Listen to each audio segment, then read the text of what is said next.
Hello बच्चों, आशा करते हैं हम लोग बेहतर होंगे।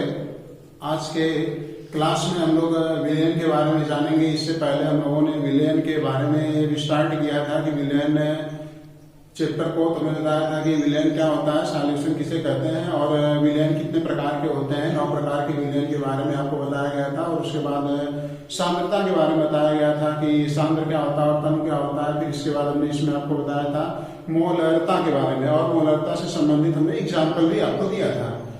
अब आज की क्लास में हम लोग इससे थोड़ा आगे के टॉपिक के बारे में जानेंगे कि मोलरता के बाद कौन से टॉपिक है। इसमें मोलरता के बाद आपको मिलेगा मोलरता, मोलरिटी के बाद मोलरिटी मिलेगी आपको। यहाँ पर पहले से हमने टॉपिक को लिख रखा है ताकि आपको समझा सके बेहतर तरीके से। और चलिए आइए हम देखते हैं कि मोलरता क्या चीज होती है। मोलरिटी 1 किलोग्राम विलायक में किसी विलेय के मोलों की संख्या मोलरता कहलाती है।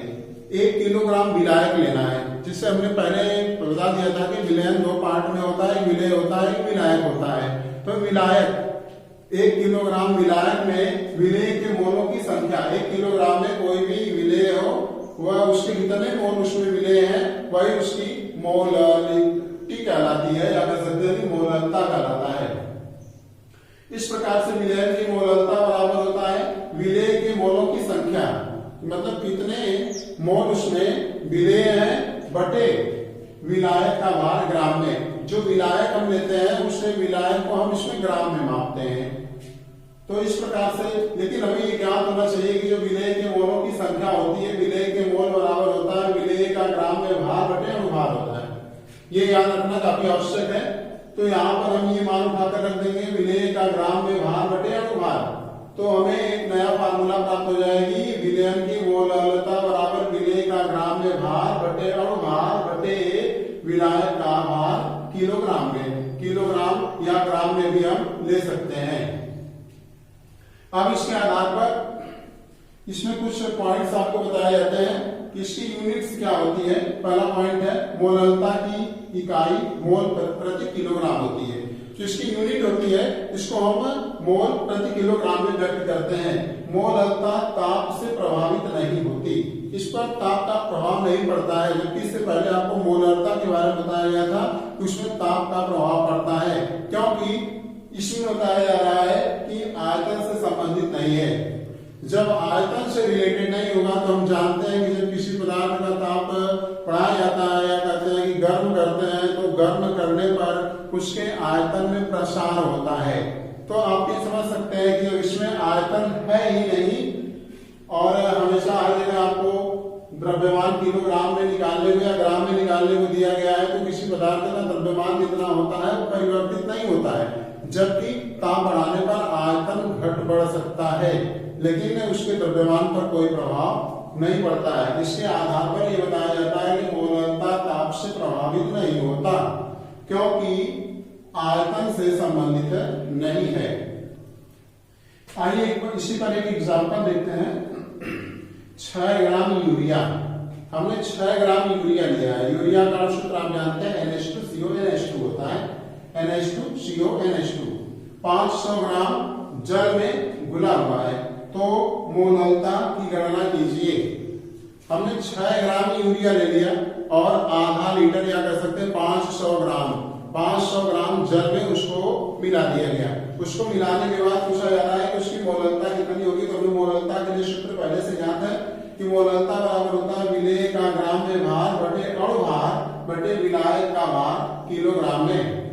तो चलिए देखते हैं, यूरिया का भार हमें दिया हुआ है कि यूरिया जो हम लिए है 6 ग्राम यूरिया है और इसका अणुभार हम निकालते हैं। तो अणुभार निकालने के लिए जो यूरिया है इसका सूत्र हमें दिया गया है NH2CONH2 होता है। अब अणुभार निकालने के लिए नाइट्रोजन का अणुभार हम लेते हैं 14 और हाइड्रोजन का 1 होता है। तो यहाँ पर 2 हाइड्रोजन के अणु है तो 2 हो जाएगा। इस प्रकार से ये 2 हो गया। कार्बन का 14 होता है, कार्बन का नहीं 12 होता है, सॉरी। ऑक्सीजन का 16 होता है, यहाँ पर 16 दिया गया है। नाइट्रोजन का 14 होता है, यहाँ पर 14 दिया गया है। हाइड्रोजन का 1 होता है, जबकि 2 हाइड्रोजन है यहाँ पर, तो इसलिए 2 हो जाएगा। जैसे ही हम सबको ऐड करते हैं तो रिजल्ट प्राप्त होता है 60। तो इसका जो अणुभार है ये 60 प्राप्त हो जाता है। तो विलायक का भार जबकि हमें दिया हुआ है पहले से जो विलायक है या जल कह सकते हैं कि जो वाटर है, जो जल है, ये 500 है, 500 ग्राम है। तो इस प्रकार से यहाँ पर 500 ग्राम को हम किलोग्राम में बदलते हैं तो 0.5 kg प्राप्त होता है। अब इसको हम देखेंगे, हमें निकालना है मोललता। मोललता निकालने के लिए भार बटे अणुभार, भार 6 ग्राम और भार इसका मिला 60। अब इसके बाद बटे इसका द्रव्यमान ले लेंगे, 0.5 kg आ गया। हम जैसे ही इसको हल करते हैं तो देखेंगे ये 6 से 6 कट जाएगा और बचेगा 6 दाम में 60, 1/10 बच जाएगा। तो इससे 1/10 में 10 नीचे चला आएगा, इसका गुणा हम 5 में करेंगे 10 का, ये 5 हो जाएगा। 5 से 1 में हम भाग देंगे, 1/5वां भाग, 1/5 का मतलब 5 दूनी 10, 0.2 हमें प्राप्त हो जाएगा मोल प्रति किग्रा। तो इस प्रकार से हमने देखा मोललता क्या चीज होती है और मोललता से रिलेटेड हमने एक एग्जांपल भी देखा। अब हम आगे इसमें देखेंगे द्रव्यमान प्रतिशतता, कि द्रव्यमान प्रतिशतता क्या चीज होती है। अब द्रव्यमान प्रतिशतता, इसमें आपको बताया जाता है कि द्रव्यमान प्रतिशतता वेट और वेट परसेंटेज देते हैं। तो इस प्रकार से बताया जा रहा है 100 ग्राम विलयन में यदि हम कोई विलयन ले लिए हैं, सॉल्यूबल ले लिए हैं, विलयन ले लिए हैं, तो इसमें जो है 100 ग्राम विलयन में किसी विलेय की घुली हुई ग्राम में मात्रा, उसमें जो पदार्थ घुला है, विलयन का अर्थ क्या हो गया, विलेय और विलायक। तो विलयन जो बताया जा रहा है कि 100 ग्राम विलयन में किसी विलेय की घुली हुई ग्राम में मात्रा द्रव्यमान प्रतिशतता कहलाती है। जैसे अगर हमने अपने घर से पानी ले लिया, पानी को हमने शरबत बनाने का प्रयास किया, तो जो हम चीनी उसमें डालते हैं वो खास करके चीनी हमारे ग्राम में वजन की गई होती है। हमारा जल जो होता है वो लीटर में होता है, लेकिन जब उसमें विलेय मिलाते हैं, जो चीनी मिलाते हैं, वो ग्राम में होता है कि 2 ग्राम, 4 ग्राम, 6 ग्राम, 10 ग्राम, इस प्रकार से हम उसमें डालकर बनाते हैं अपने शरबत को। तो हम इससे समझ सकते हैं कि 100 ग्राम विलयन में किसी विलेय की घुली हुई ग्राम में मात्रा, जो विलेय उसमें घुलता है वो ग्राम में होना चाहिए, तो उसकी द्रव्यमान प्रतिशतता कहलाती है। तो हम समझ सकते हैं द्रव्यमान प्रतिशतता बराबर विलेय का द्रव्यमान, जो हमने विलेय उसमें मिलाया है, विलेय का द्रव्यमान बटे विलयन का द्रव्यमान, जो विलयन है उसका द्रव्यमान गुणे 100। प्रतिशतता, ये बात याद रखना आवश्यक है, प्रतिशतता के लिए 100 से मल्टीप्लाई होगा तब जाकर के उसकी पूरी प्रतिशतता निकलती है। विलेय का द्रव्यमान बटे विलयन का द्रव्यमान गुणे 100। चलिए यहाँ पर एक एग्जाम्पल इसके आधार पर भी समझ लिया जाता है। 25% यूरिया विलयन का अर्थ बताइए। 25% यूरिया विलयन हमने लिया है, तो इसका अर्थ क्या होगा, इसके बारे में जानना है। आइए देखते हैं, इसको सॉल्व करते हैं। 25 ग्राम यूरिया, पहले प्रतिशतता के लिए हमें 100 मानना पड़ेगा, 100 मानना पड़ेगा, क्योंकि प्रतिशत में हम आकलन करते हैं तो मान लेते हैं कि हमारा टोटल मात्रा जो है 100 है, उसमें 25% यूरिया हो गया।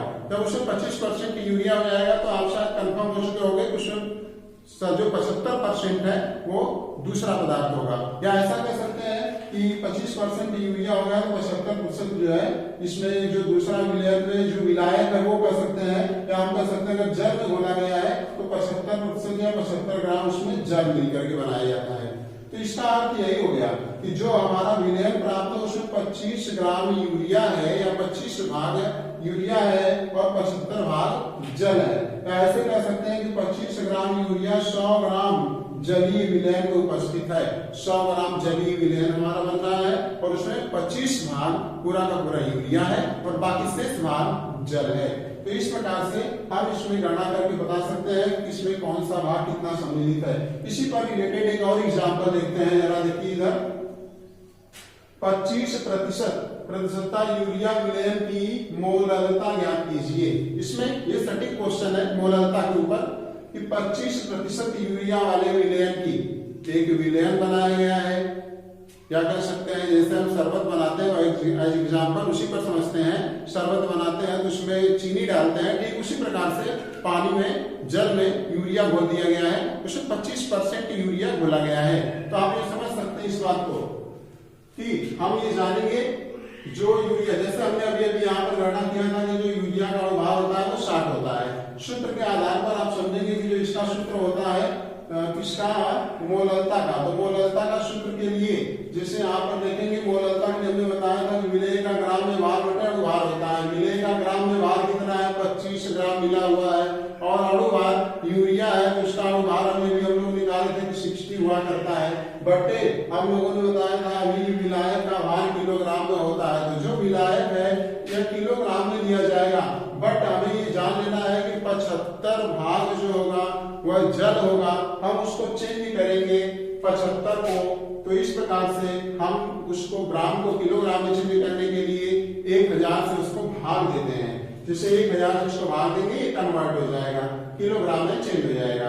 अब इसके आधार पर हम इसको हल करते हैं तो ये 1000 ऊपर चला जाएगा, 25 गुणे 1000 हो जाएगा, ये 60 नीचे चला आएगा।